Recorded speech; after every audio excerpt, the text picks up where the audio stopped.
ஹல்லேலூயா. இந்த தலை ஒரே ஒருவருக்காக மட்டும்தான் ஆமென் தலை குனியும். அது தேவ சமூகத்தில் தேவனுக்காக மட்டும், வேற எதையும் வணங்காது. இந்த வார்த்தை சொல்லும்போது நம்ம யாரும் சிலைகளை வணங்கல, ஆனால் தேவனை வணங்குறதுக்கு தேவனுக்கு கொடுக்குற இம்பார்ட்டன்ஸை தாண்டி நான் எதுக்கு கொடுக்குறேனோ அது எல்லாமே என்னை ஆளுகை செய்யும்.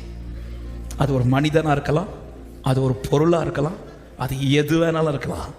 தேவனுக்கு கொடுக்க வேண்டிய கணம் அதுமே தேவனுக்கு கொடுக்க வேண்டிய கணத்தை, தேவனுக்கு கொடுக்க வேண்டிய ஆராதனை, தேவனுக்கு கொடுக்க வேண்டிய மகிமையை நான் வேற எதுக்கு கொடுத்தாலும், அதை இன்னும் புரியும்படி சொல்லணும்னா, தேவனுக்கு கொடுக்க வேண்டிய நேரத்தை நான் வேற ஒன்றுக்கு கொடுக்குறேன்னா நான் எதை வணங்குறேன்? அதை வணங்குறேன்.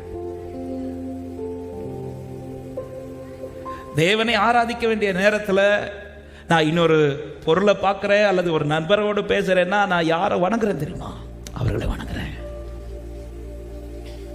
ஆமென். 2 காரியம் இந்த பாபிலோனில் நடக்குது. ஒன்று, சிலை உண்டு பண்ணி வணங்கணும்னு இந்த 3 பேர். 2, தானியல் டைமில் என்ன வருது? ஆமாம், எந்த தெய்வத்தையுமே யாருமே வழிபட, அதாவது நீ ஜெபிக்கவே கூடாது. இந்த பாபிலோனுடைய 2வது ஒரு பெரிய தந்திரம் என்னன்னா, பிரசன்னத்தை விட்டு தூரப்படுத்துறது அல்லது தேவனுக்கு கொடுக்கிற கணத்தை விட்டு நம்மை தூரப்படுத்துவது. இந்த பாபிலோனுடைய கிரியை எது இன்னைக்கு என்னை தேவனை விட்டு தூரப்படுத்துதோ, தேவனை நெருங்க விடாம தடுக்குதோ, அது அத்தனையும் பாபிலோன்.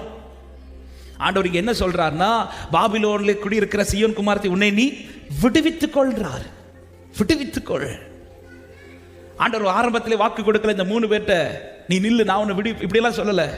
அவங்க நிற்கிறாங்க, நாங்கள் விடுதலை ஆகும், நாங்கள் இதுலேருந்து வெளியில் வந்துடும், எங்களுக்கு இதில் நாங்கள் நிற்க மாட்டோம், இதில் நாங்கள் தலை குனிய மாட்டோம். நிற்க நிற்க நிற்க ரிசல்ட் என்ன? கர்த்தர் மகிமையா இந்த இடத்துல வெளிப்படுகிறார். ஹல்லேலூயா.